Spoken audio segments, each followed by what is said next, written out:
Salutations chers internautes, je dis bonjour à vous tous qui nous suivez à travers Lumière du Congo, chaîne Oyo Mokili Mombezo Landa. Je dis bonjour vraiment na Bailandi à 100, rival na kono sur Monda, tout ça na Kinshasa, précisément na Bouillerie Awa, hôtel Kitoko Oyo Pacifique, Bandeko Nangai, Netoye Kokuta Nana ambassadeur au Congolais, sepeli naï.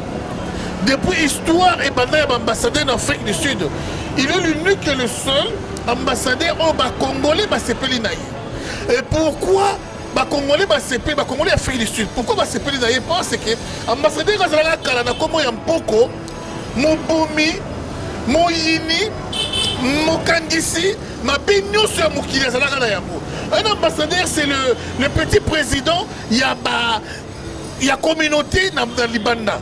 Nous sommes toujours en Afrique du Sud. Pourquoi est-ce que le président de la République Nabiso? Mais c'est qu'un peu qu'on faisait aux Congolais.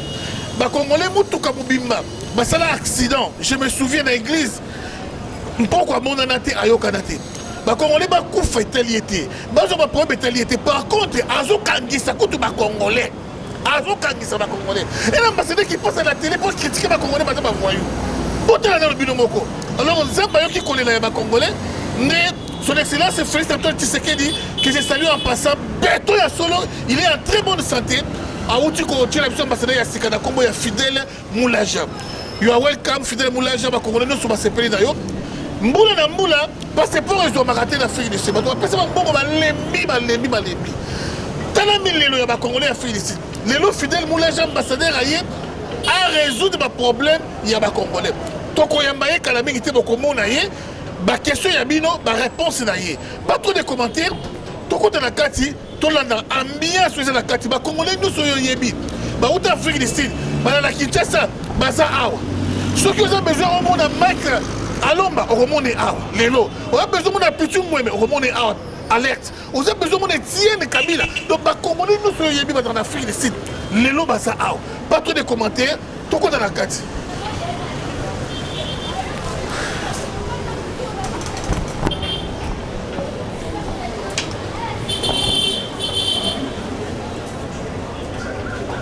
L'ambiance est vraiment azimite, l'ambiance est en Congo ici.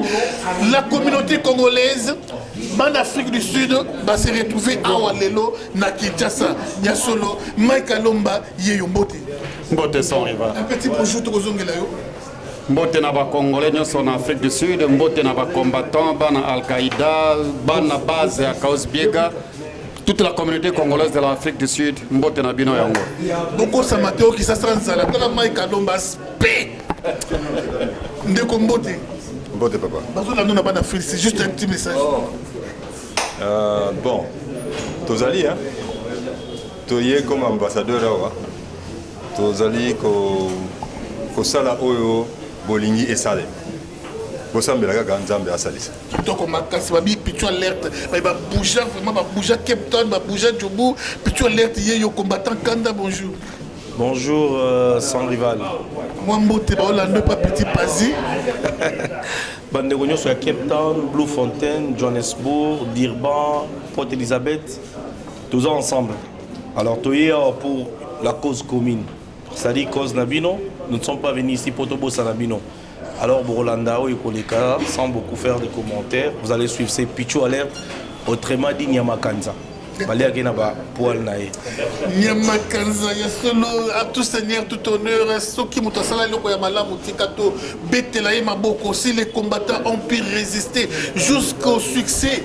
Oyo, son excellence Félix Antoine Tshisekedi a précisé la réussite. Oyo, c'est grâce aussi à cet homme qu'on appelle Zadio, secrétaire Yaba combattant. Tika était topé, ça quand même à ta félicitations. Félicitations. Enchanté sans rival et sans concurrence. Nabandela na escalator, Zulu, Pichu Ndoko, Oyebi, Ndokombangu, Petit Nangayi, Pati Ndoko, Oyebi. Bon, de toutes les façons, l'histoire Moulaï. Nabosani Oto, Kandolo, Nabosani Ote. De toutes les façons, Baïmoto Kunana Kep. yo mavinga kuna na nini na Durban na bosa ni binote ken petit nangai hein Dieu m'a filé un petit message tellement que bon de toutes les façons depuis Toya Congo hein boyebi ba makambu bolanda yango na ba page électronique ba biso yo donc Moutiakoko c'est la moninga azate donc de toutes les façons nzambe kaka allez ingeta force ouais solo ingeta sexadio santé vandi ya solo yeyo maman Jeannette babi maman Kin Malebo yeyo toujours en forme au bête le raté au son engagé ma katana te yo ebika la pesimbote na ba Al-Qaïda ba combattant surtout en Afrique du Sud de beaucoup temps lona bande ko na biso voilà message na pesa bino boza bien biso betoza bien donc ndaga donc continuer ka si mbote te yo la pesimbote tanga kombo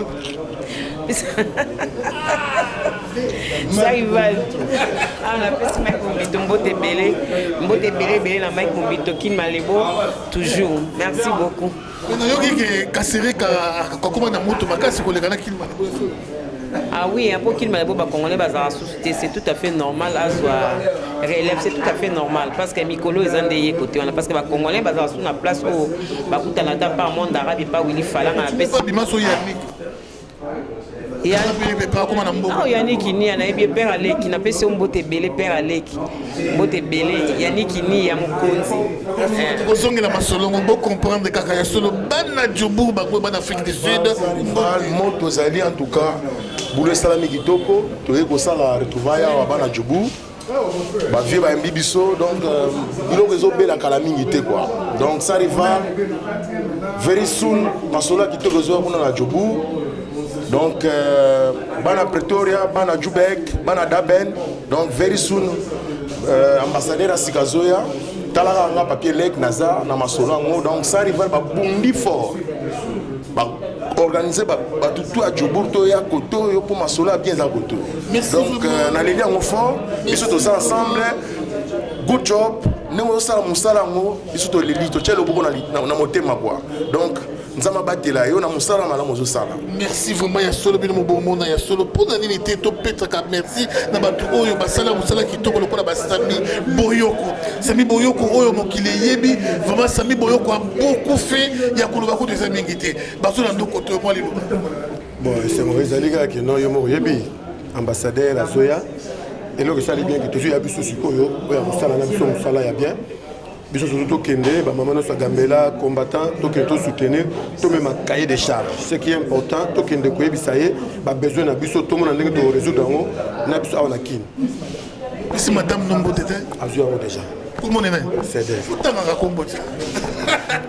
merci retour c'est toujours notre très bien voilà ça fait plaisir de retrouver les nôtres ici au sol quinois. Il y a solo cahier, babi maître cahier. Il y a famille sportif. Hôtel maître Oavima. Mbote, allez toquer. Ngala toujours un système wana bobo sala en tout cas ba oya biso baza kuna this is Kinshasa. The way that they all saying like this is South Africa, but now it's Kinshasa. We in Kinshasa. Donc plaisir à toi. Comment on a passé à Pascal na Katanini et puis na mona ba oya ngai to uti na bango musika ba oya nga to bundi na bango bitumba elongo ti to koma na sika to komia wa en tout cas nga pena na sepeli nde to mona ni boye mettre no pisimbote te ba mettre tout on se bat pour votre cause là donc biso dozali mettre na opesa bilonyo so mote mettre Ricky Michola Maître Didier Mbouy Badibanga, Maître Vandame Mbouy, merci, félicitations pour notre combat. Donc, tous arrivent vraiment à essayer pour tous jouer dans la côté. Et ça arrive vraiment bien. Mettre tout, mettre Tchenche, mettre Razé Mourazona. Tu l'as tout et Bino Boyebi, mettre Moukishi, tout Bozali, mettre Boss Dodo Moukadi. Narobo Salayote, Boss de Moukadi, Eric Rambo. En tout cas, l'émission est à Pascal. Na boy nangana monopoliser Maloba. Donc ça la peine bien. TikTok coming vraiment ya solo bande comme la nanga kono sur monde. Obabi, tant on a monté la case Eric Dienga mon compte moi na moké respect. Mon tout bonjour. Bonjour mon frère. Qui m'ezali, oui, merci Mingi. Biso Yobana Djobu. Nous sommes là sur place à Kinshasa. Tu es au précédé Bino Tozali, tu as représenté Bino très valablement. Alors le Leza Mokolo Sangani Pe Koto Tozali, on a Botala Kama Kamunde, nous sommes les Kanabilili, Bozoma en direct. Et c'est moi Mingi, merci beaucoup Sangri. Makitoko Mingi, toi. Eh bien voilà, comme vous le savez, à tout seigneur, tout honneur, comme je l'ai toujours dit, c'est un monument très connu, très célèbre. Il s'agit d'Étienne Kabila. Étienne Kabila, le fils de Mouzé Laurent Désiré Kabila, est avec nous aujourd'hui. Lui aussi a vécu en Afrique du Sud. Il était plus à Cape Town. Étienne Kabila, bonjour.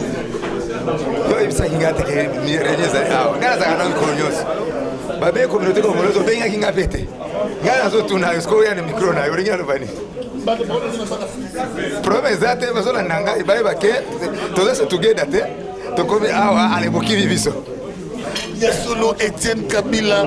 Moi, souvenir qu'à Moko Yamabe, ambassadeur à Kala. Ambassadeur à Kala. Bon, quand il est présenté, on est bien sûr dans un exil. Bon, chose à l'exil, vous êtes en contact avec l'ambassade d'Ayote. Donc, la manière qui peut rappeler ma ambassadeur. T'as le sorti à Cape Town qui peut rappeler ma ambassade. J'ai venu ma petite bonne vie à Cape Town, c'est tout. Oui, salut. Non, bon, mbote na ba sud-africain nyonso tokoma kuna na mboka bapaya baumi. C'est juste ça. Eh bien voilà, je crois que maintenant on va pouvoir recevoir l'ambassadeur. Tout le monde est là. Il y a John qui va aller à la télé, mais Bazali, Mamousika, toi na Péchokuna, toi na Batubele. Alors commentaire Milia pour ça la égalité. Suivons d'abord l'ambiance et on se retrouve juste après. Merci à quelle heure derrière la caméra. Toki ma caméra, Yewana Kuna Toki ma caméra. Chitambala Léonard, bonjour. Bana Jobek, Toza. J'ai beaucoup de respect dans le déco Oyo. Donc, comme on a vu Tumba Oyo, ça a la chair d'épaule. IDP, c'est comme qui est inexistant. IDP, c'est qui a Okufa. Comme beaucoup de Fatih, il y a beaucoup de beauté. Mais, Batu Oyo, télémissa comme moi, Fatih n'a fait ici. On va télémissa vraiment IDP, c'est fait ici. Moïse, ton Léonard, ton Moïse Ngoï Kachiboui, on a Bazoya. Toi, tu as Kempex, toi, tu as Aimé, toi, tu as Jeff, tu es basé sur le président Fachi. Là, tu as un mouvement couronne, le chancelier de l'ordre national des léopards. Alors, Moïse a la parole, c'est là qui nous a donné un message. Bon, on peut savoir que l'Afrique du Sud, ils sont beauté. Ils sont tous patients. Donc, on a chef de l'État, président Félix Antoine Tshisekedi, qui est tous patients. Aïri Makamunyoso. Et on a eu Yogana Mwana Mboka, Fidel Moulaja, ambassadeur. On a outil pour le Afrique du Sud. Pour tout faire ça, solo. On a un peuple d'abord. Juste pendant 30 secondes, mettez sur la carte. Mais ma carte, donc on a eu ma cambianini. C'est mieux de préparer moi et le Komoko. Il y a un gâteau solo. Parce que tu as bébé ça. Nani Eza ya koyinda makasi. Bon, on a volé mes koya, toujours avec Lumière TV, volé mes koya, ma carte, mbote et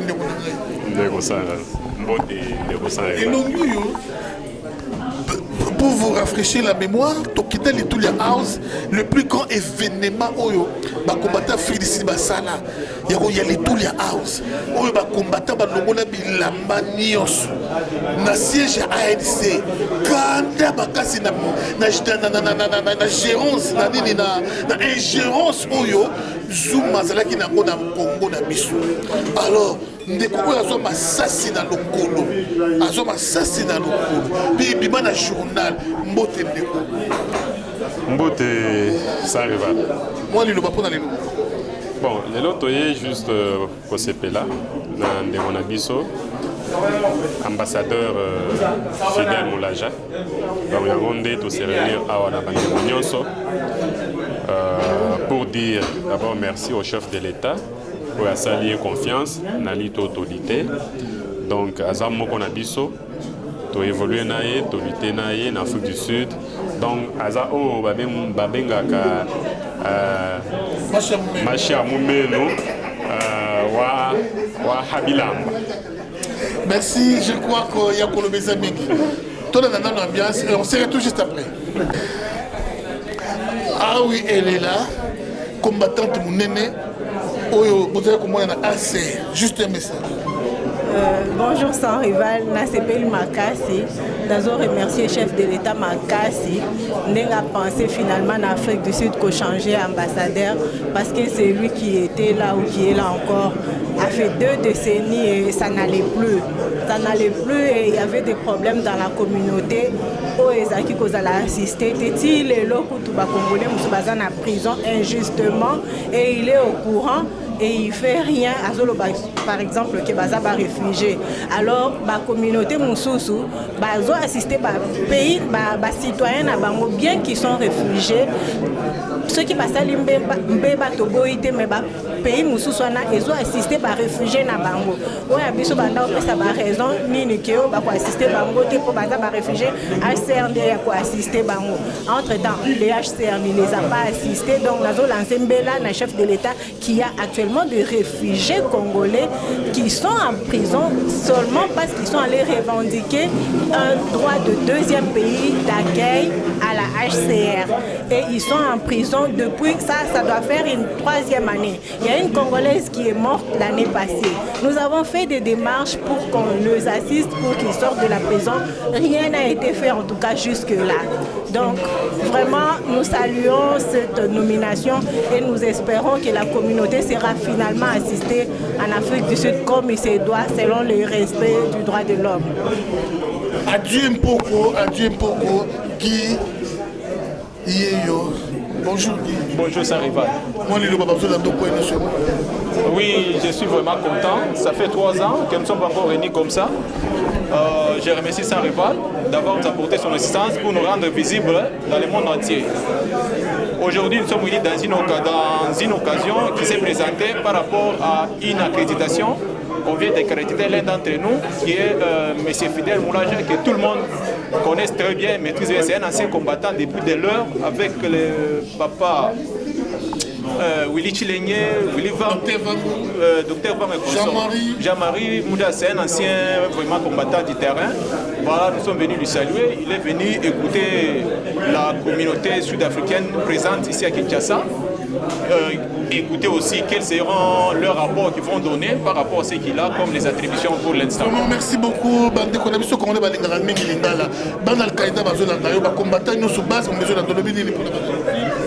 Ville, Masolo eza bino ya ndako. Masolo yango ya ndako kala mingi te banyoso bazokita awa toye koyamba mokonzi oyo bapesi responsabilité pour akamba biso na Afrique du Sud.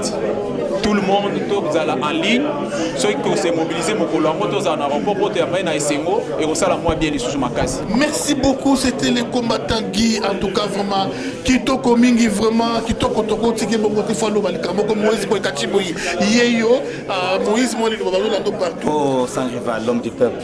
Bato batele misaki bete la IDPS kasi ba moso bandi magate combattre mais jamais abattu to bondaki to côté la prison mo talaka les lots les ramasser les serves de loba ba comme moi moyen to bezate musala il faut aller c'est biso qui est boka ça biso ça ambassadeur azo kitaki Afrique du Sud kala mingi te bana Afrique du Sud bana Jobour bana Cape Town Durban whatever ngai na Saint-Rival to kokita akoyate biso to za net ba Jean-Baptiste Tolongla Tobong Sanzela qui est Mokonzi Aya. Il ne vient pas pour enterrer les Congolais ni donner du travail, mais il est le représentant du chef de l'État sur le plan diplomatique.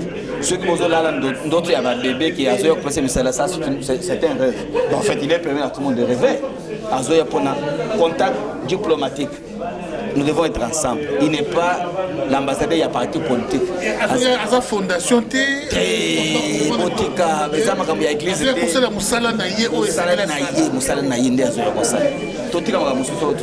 Commandant Anderson, Maloba Penayo, vraiment, Mbote Sika Azali. Ngongolo. Sogina Moniote. C'est papa Alexis Mbote, papa Alexis. Assisté à la prison. Papa Alexis, papa Alexis. Pangi ya Mono. Vraiment, coup de chapeau à toi. Il y a 2000 distances, c'est Yaki. Dans l'ambassadeur Azoya. Papa Elias. Docteur Mouleba. Vraiment respect. Et bon, on est bon Guinayo. Et bon Guinayo, ça me doit tellement. Vraiment, ça retrouve juste après. De l'ambassadeur de la République démocratique du Congo en République sud-africaine. Il s'agit de son excellence Fidel Moulaja qui vient d'effectuer son entrée à la place pacifique qu'on appelle Willery. Ah oui, la communauté sud-africaine ou la diaspora congolaise en Afrique du Sud résidant aujourd'hui ici au pays a réservé un accueil vraiment chaleureux à notre ambassadeur. Pas trop de commentaires, il va pouvoir sortir de sa voiture. L'ambassadeur Fidel Moulaja est là avec nous aujourd'hui. Ah oui, avant son départ pour l'Afrique du Sud, il a préféré prendre langue avec la communauté sud-africaine ici à Kinshasa. Ah ben voilà, son excellence l'ambassadeur Fidel Moulaja. Eh bien voilà, nous disons merci à Fachi, nous disons vraiment merci à son excellence pour avoir pensé à la communauté congolaise.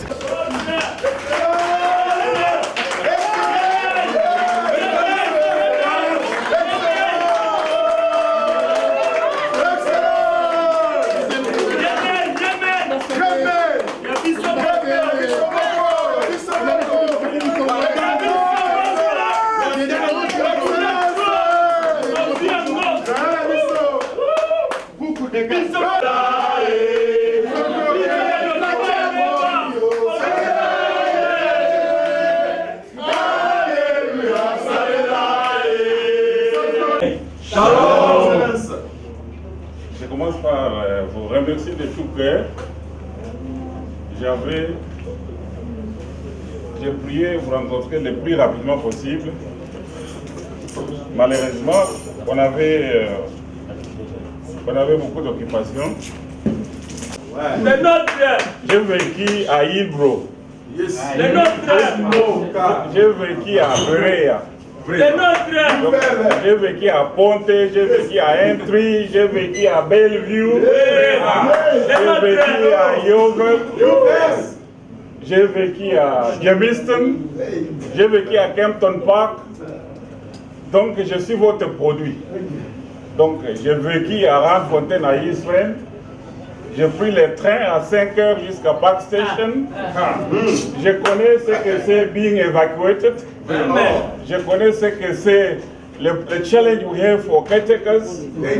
Je connais le challenge you have for permit. Je connais le challenge you have pour le travail. Je suis votre produit. Amen. Donc personne ne va me l'apprendre. Je connais ça. Je connais ça. Nous avons pris le train de Ellis Park avant qu'il puisse avoir Ellis Park aujourd'hui là. On prenait le train là-bas jusqu'à Tongat. On descendait, on va à pied acheter comment on appelle, chez les Portugais là-bas. On prend les sachets, on revient. On est encore dans les trains jusqu'à Ellis Park. Ellis Park, on revient jusqu'à Charlotte, en dessous des portes là-bas.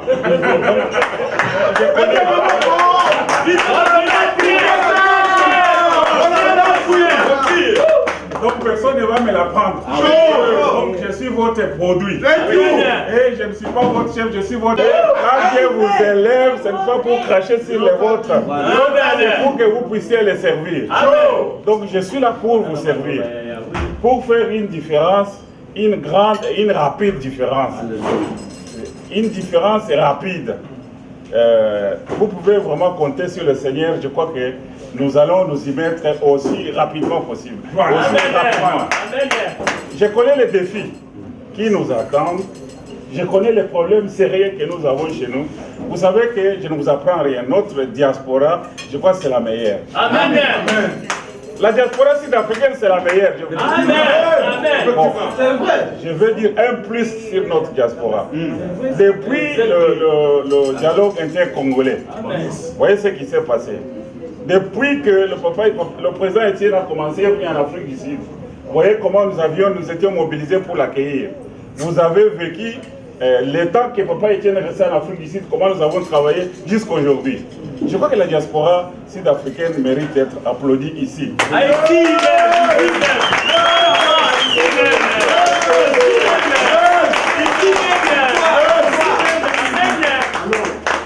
Oui, la diaspora.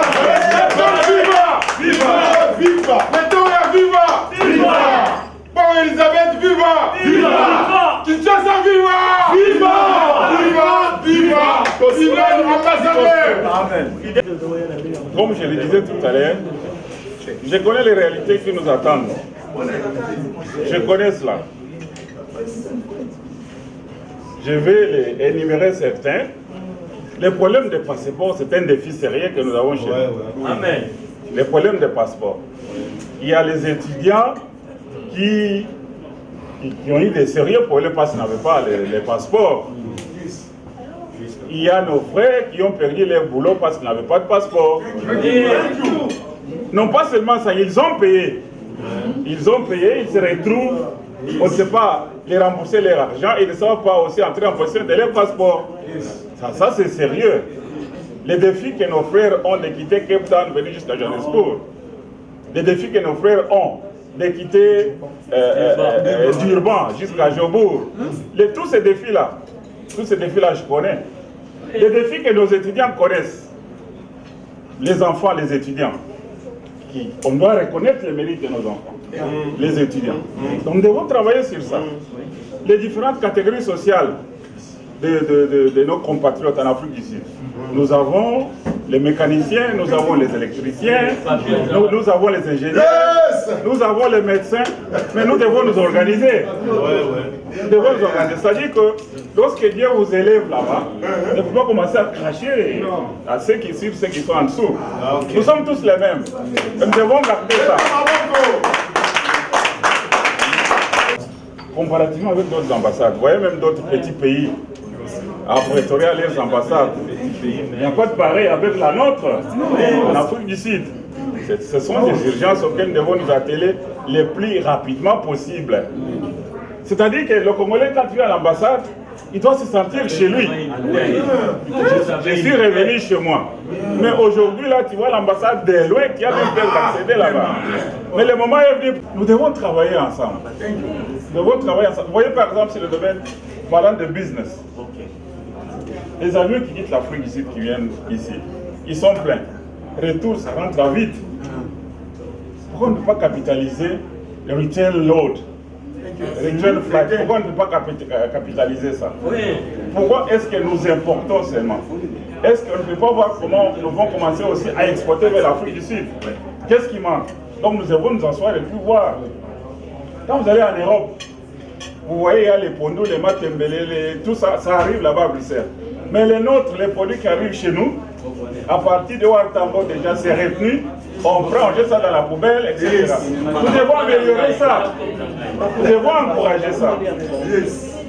De sorte que nos mamans là qui vendent à Gambela puissent avoir les produits normalement. On ne doit pas être toujours par fraude. Donc nous devons parler avec les autorités sud-africaines pour que nos produits aussi entrent en Afrique du Sud, pour que le nôtre puisse aussi se retrouver. Au lieu de faire un peu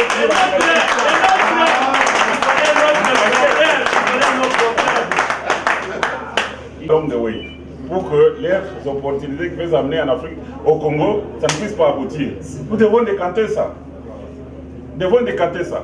Les enfants de Dieu, les ministres qui sont en Afrique, les francophones, nous devons nous organiser, voir comment est-ce qu'on travaille en un tout, une synergie, que ce soit profitable. Aux Congolais sur place, aux Congolais qui sont ici au Congo. Merci. Pourquoi est-ce que moi je dois combattre l'autre et l'autre? Nous devons nous unir. Vous vous rappelez par exemple, lorsque nous sommes arrivés à Johannesburg, au niveau de Holiday Inn, et Pascal qui vendait les jeans là-bas. Les Éthiopiens, qu'est-ce qu'ils font? Lorsque un Éthiopien atterrit en Afrique du Sud, c'était les Congolais qui étaient les premiers à vendre les jeans. Que nous fassions en sorte que notre synergie soit vraiment productive et qu'elle puisse apporter un plus à notre pays. Je veux rester vraiment disponible. Je ne serai pas là-bas et vous ici. impossible. Donc nous sommes là en tant que serviteurs. Merci. Nous ne sommes pas là en tant que boss. Merci. Parce que si vous n'êtes pas là, nous on ne sera pas là-bas, non? Qu'on se le dise. Si vous n'êtes pas là-bas, nous on ne sera pas là-bas. C'est parce que vous êtes là-bas qu'on nous envoie là-bas. Alors si nous allons là-bas, soyons conséquents et sérieux avec ce que nous faisons. Donc voilà un peu, en grosso modo, ce que je peux vous dire. Mais je sais que lorsque le Seigneur va nous aider rapidement, lorsque nous serons là-bas, nous allons nous organiser pour nous adresser à la communauté sur place. Nous allons nous organiser en sorte que ceux qui sont à Rosetenville soient représentés par tel, ceux qui sont à Ranbeck soient représentés par tel, ceux qui sont à Kélisha soient représentés par tel, ceux qui...